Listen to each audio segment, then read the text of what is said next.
अध्यात्म विज्ञान कोई धर्म या संप्रदाय नहीं है, ये स्पिरिचुअल साइंस है जो कुदरत के कानून पर आधारित है।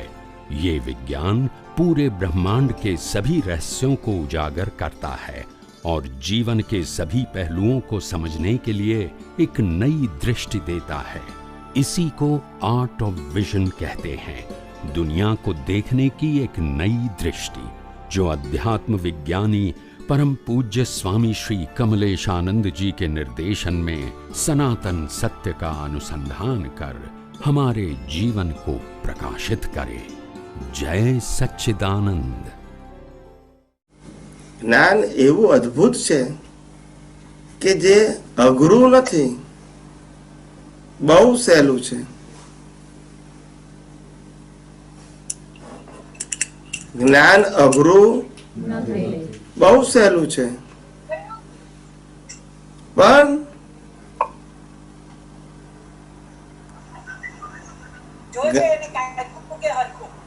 જ્ઞાનને સમજાવનારો અનુભવી હોવો જોઈએ.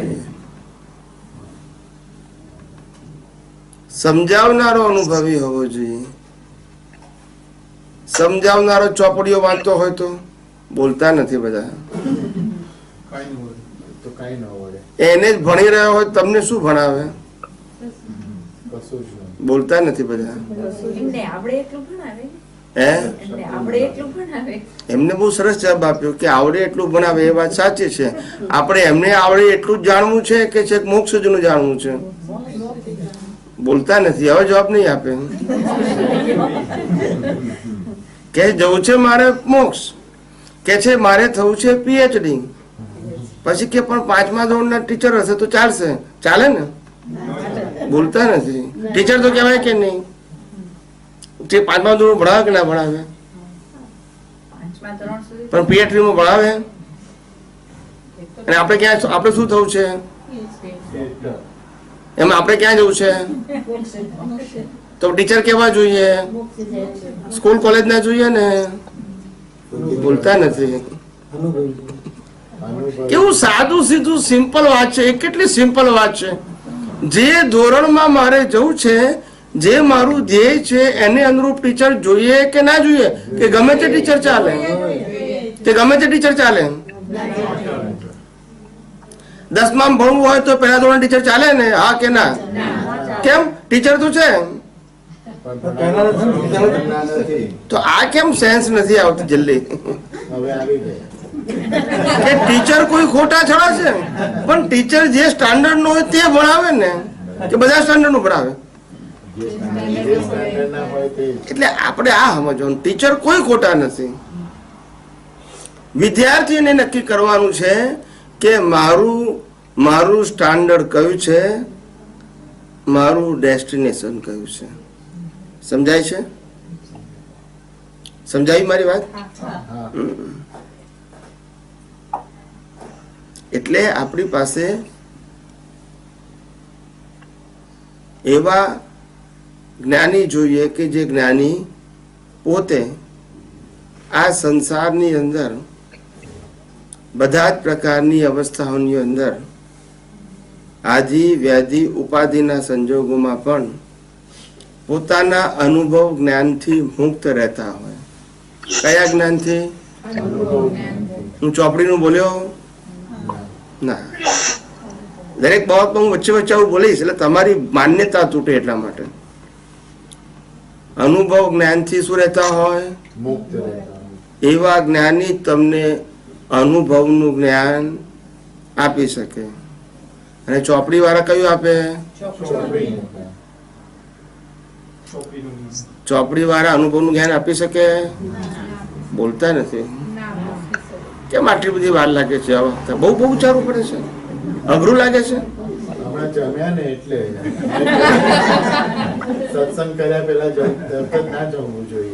એટલે કહેવાનો મતલબ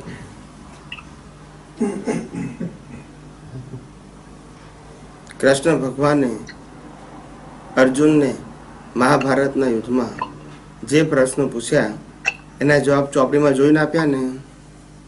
હા કે ના? મહાવીરે ગૌતમ સ્વામીને પ્રશ્નના જવાબ ચોપડીમાં જોઈને આપ્યા ને? ક્યાંથી આપ્યા? તો આપણે કેવા જોઈએ? ચોપડી વાળા જોઈએ કે અનુભવી? હવે તમે નક્કી કર્યું. પાકું કે કાચું? મારે તો બાળ મંદિરમાં ભણાવતો હોય એમ પેલા ભણાવવું પડે તમને. પીએચડી સુધી લઈ જવાના, પણ પાયા તો નાખવા પડે ને મજબૂત. પાયા જ ખોટા હોય તો શું થાય? મકાન કેવું જણાય પછી? હવાઈ કિલ્લો કેવો? ક્યારે પડે કહેવાય. એટલે બહુ આ મુક્તિનું વિજ્ઞાન બહુ જાણવા જેવું છે, સમજવા જેવું છે અને અનુભવવા જેવું છે. ખાલી સાંભળવા જેવું જ નથી. વપરાયેલો એટલે ત્યાંથી સમજ પડેલી કે આ પુરુષાર્થ કરવાનો છે અમારે દરરોજે. બરાબર. ત્યારે સમજ નથી અમને લોકોને કે આ પરિણામનો ભાગ છે. બરાબર છે. એટલે અત્યારે જે તમે ચર્ચા કરીને બધાને તમે પૂછ્યું, રેડ હેન્ડેડ પકડ્યા, એનું કારણ આ જ છે, બીજું કઈ નથી. પહેલા ધોરણમાં ટીચરે આપણે એકડો ગોઠાયો, પછી 10મામાં એ જ કરવાનું ને? કારણ કે ટીચરે કીધું છે. બોલતા નથી બધા. એવું નથી. પહેલા ધોરણમાં ટીચર એકડો ગોઠાયો તો કે નહીં? ખોટો કાચો? પછી 10મામાં પછી એ જ કરવાનું, કારણ કે ટીચરે જ કીધું છે ને.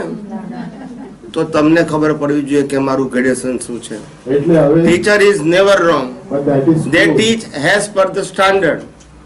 તમને લાગે છે કે હું આ સ્ટાન્ડર્ડ પાસ થઈ ગયું છું, then go ahead. Teacher is never wrong. સમજાય છે? ટીચર ક્યારે ખોટા હોઈ શકે નહીં. હંમેશા ટીચર એક જ ધોરણમાં ભણાવે, વિદ્યાર્થીઓનું સ્ટાન્ડર્ડ બદલાય. Am I right or wrong? Now you have to decide what is my standard. Teacher never decided what is your standard. Am I right or wrong?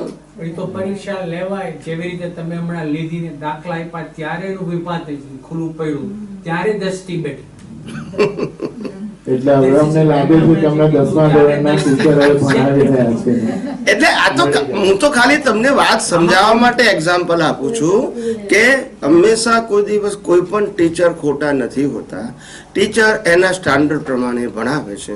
તમને ખ્યાલ આવવો જોઈએ કે હું આ સ્ટાન્ડર્ડ પાસ થઈ ગયો છું તો મારે આગળ જવાનું છે. એ વખતે પછી આ ટીચર કામ ના લાગે, પણ ખોટા નથી. એ સ્ટાન્ડર્ડ માટે કેવા છે? કરેક્ટ છે. પણ આપણે એ સ્ટાન્ડર્ડ ગમી ગયું હોય તો બોલતા નથી. એમાં ટીચરનો વાંક છે. પછી 1 વર્ષ 2 વર્ષ 3 વર્ષ એક જ ધોરણમાં કાઢીએ, પછી મોનિટર થવાય. Most experience student. શું કીધું? બોલતા નથી બધા. પણ સ્વામીજી આપણે તો મોનિટર થવું છે ને. સ્વામીજી બેન બોલતા નથી. પુરુષાર્થ કરતા મોનિટર થવું છે ને તમારે. કરતા એવો અનુભવ થયેલો કે અમે એક જ ધોરણમાં ફસાઈ ગયેલા છીએ. ના, તમે ફસાયા છો એટલે તમે તમારી મિસઅન્ડરસ્ટેન્ડિંગ થી ફસાયેલા છે. ટીચરે નથી ફસાયા. ના, એ બરાબર છે. ટીચર નો વાંક છે જ નહીં આમાં. ટીચર જે સ્ટાન્ડર્ડમાં છે એ સ્ટાન્ડર્ડનું તમને ભણાવે છે અને બીજા આવશે તો એને એ સ્ટાન્ડર્ડનું ભણાવશે. રાઈટ કે રોંગ? હવે તમને લાગે કે આઈ પાસ ધી સ્ટાન્ડર્ડ તો તમારે ડિસાઈડ કરવાનું છે. ટીચર કે તમે જાઓ અહીંથી, એવું કે બોલતા નથી. યુ હેવ ટુ ડિસાઈડ કે નાવ આ જે કે છે બધું મને સમજાઈ ગયું છે. ખોટું છે એવું નથી કહેતા, સમજાઈ ગયું છે. હવે હું આગળ જઈશ તો મને આગળનું ભણવા મળશે ને. એમાં ટીચરનો વાંક છે? તમે કોના પણ પહેલા ધોરણમાં તે બહુ મજા આવે છે, ઓછું ભણવાનું પાસ થઈ જઈએ, બીજામાં જવું નથી તો પ્રગતિ થાય ને? એમાં ટીચરનો વાંક છે? ટીચર તો કે પહેલા ભણશો તો હું આજે ભણાવું છું એ તમને ભણાવીશ. એમાં એનો વાંક છે કઈ? આપણે નક્કી કરવાનું કે now I pass the standard, now go ahead. એને ટીચરનું અપમાન કહેવાય? પહેલા પાસ થઈને બીજામાં જઈએ તો પહેલા ધોરણના ટીચરનું અપમાન કહેવાય? આ જ પ્રગતિનો માર્ગ છે ને. પણ આ સમજાયું નહીં આપણને. પૂજ્યશ્રી, તમે જે દાખલો દીધો એ બરાબર છે, રાઈટ, કે અમારું સ્ટાન્ડર્ડ જે હોય એ રીતે ટીચર આપે, એ જ સ્ટાન્ડર્ડના એ જ ક્વેશ્ચન. એવું ના બોલો કે અમારું સ્ટાન્ડર્ડ હોય એ પ્રમાણે ટીચર આપે. ટીચરનું સ્ટાન્ડર્ડ હોય એ પ્રમાણે ભણાવે. ટીચરનું સ્ટાન્ડર્ડ. શબ્દ વાક્ય રચના સુધારો. રાઈટ. ભૂલ થઈ એક્સટેન્ડ કરે. ના, આખો અર્થનો અનર્થ થઈ જશે. એમ મારો કહેવાનો મતલબ, તમે બોલશો એનો વાંધો નહીં, પણ અર્થનો અનર્થ થઈ જશે.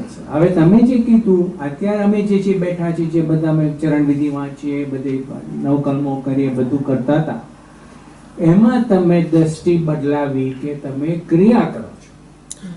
જો આમાં અને અત્યાર સુધી એમ મનમાં મને હતું, ચલો બોલો, મને ના લો ભેગો, બોલો બોલો. કે 5-1 જે કરે છે ઈ પુરુષાર્થ કરે છે, ચરણ વિધિ આમ. પણ તમે જ્યારે ઈ કરીને કીધું કે ભાઈ આની વચ્ચે અને ક્રમિક વચ્ચે ડિફરન્સ શું, એટલે ઓચિંતાનો વિચાર આવ્યો કે ભાઈ આ તો આ વાત સાચી કરે છે. ત્યારે સમજ પડી કે ઈ ક્રમિક થઈ ગયું. એટલે આપણે શું કહીએ છીએ, જો પાછી કોઈને મિસઅન્ડરસ્ટેન્ડિંગ ના થવી જોઈએ. આમાં કોઈને સાંભળો, એટલે તમે જે ક્રિયા કરો છો સત સાધન, એ સાધન કરવા માટેની ના નથી આપણી. ફક્ત સાધન કરનારો ફાઇલ નંબર 1 છે, અને હું શુદ્ધ આત્મા છું તો એને સત સાધન કહેવાય, અને હું કરનારો છું તો શુભ સાધન કહેવાય. અને ફાઇલ નંબર 1 ઉદય કર્મને આધીન છે. પેલામાં હું કરું છું તો ઉદય કર્મને આધીન નથી. હું શુદ્ધાત્મા છું અને ફાઇલ નંબર 1 વિધિ કરે છે તો સત સાધન છે, પણ હું કરું છું તો શુભ સાધન છે. સમજાય મારી વાત? એટલે કરતાપણું આવ્યું. મેં શું કીધું કે કરતાપણું અને માલિકીપણું એ આ જગતની અંદર ભટકવાનું સાધન છે. ક્રિયા નહીં, વસ્તુ નહીં. ક્રિયામાં રહેલું કરતાપણું, વસ્તુ કે વ્યક્તિમાં રહેલું માલિકીપણું એ જ આ જગતમાં ભટકાવનારું છે. એટલે ક્રિયાને અને વસ્તુને, અરે ક્રિયાને અને વસ્તુને લેવા દેવા નથી, એમાં બદલવાની વાત કરતો નથી. એમાં માલિકીને કરતાપણું હોવું જોઈએ નહીં. આ કહેવા માંગુ છું. સમજાય છે? એટલે પાછું કોઈને હું લાગવું જોઈએ કે હું આ બધી ક્રિયાઓનો વિરોધી છું, એવું પાછું કોઈના મગજમાં ના ઘૂસી જાય. ક્રિયા કોણ કરે છે અને હું કોણ છું, આ બંને છૂટું રહેવું જોઈએ. ક્રિયા ફાઇલ નંબર 1 કરે છે, અને ફાઇલ નંબર 1 વ્યવસ્થિત શક્તિને આધીન છે, ને હું એનાથી સર્વથા મુક્ત એવો શુદ્ધ આત્મા છું, તો એને સત સાધન કહેવાય. તમે કરતા નથી, અને કરતા નથી માટે પુણ્ય બંધાશે નથી, પુણ્ય બંધાતું નથી. અને ના કરો તો પાપ બંધાતું નથી, કરો તો પુણ્ય બંધાતું નથી. એનું નામ જ વિતરાગોનો માર્ગ. ન રાગ ન દ્વેષ.